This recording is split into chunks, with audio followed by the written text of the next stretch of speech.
और मैं Allahabad degree college का हूँ जी छात्र। अच्छा, आप डिग्री कॉलेज से आए हैं यहाँ समर्थन देने?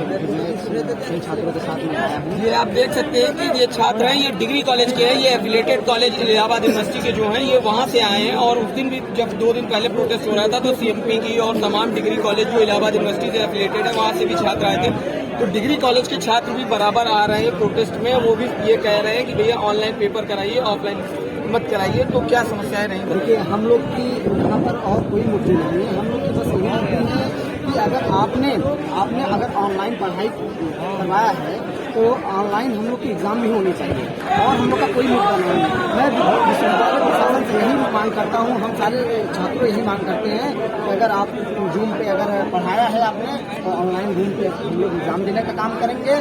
और हम लोग शांतिपूर्ण तरीके से अपनी मांग को लेकर अटल है अपने तमाम छात्रों के साथ हम लोग। और हम लोग को प्रशासन द्वारा विश्वविद्यालय के जो कुलपति हैं वो प्रशासन से हम लोग को मिलाने का काम कर रहे हैं, लेकिन हम लोग ऐसे नहीं हैं। हम लोग गांधीवादी के तरीके से हम लोग शांतिपूर्ण तरीके से अपने आंदोलन को कार्यरत रखेंगे। और जब तक हमारी मांगे नहीं पूरी होती हैं तब तक हम लोग यहीं बैठे रहेंगे। अगर हमारी मांगे नहीं पूरी होंगी तो हम लोग आंदोलन करने के लिए तैयार हैं। ये छात्र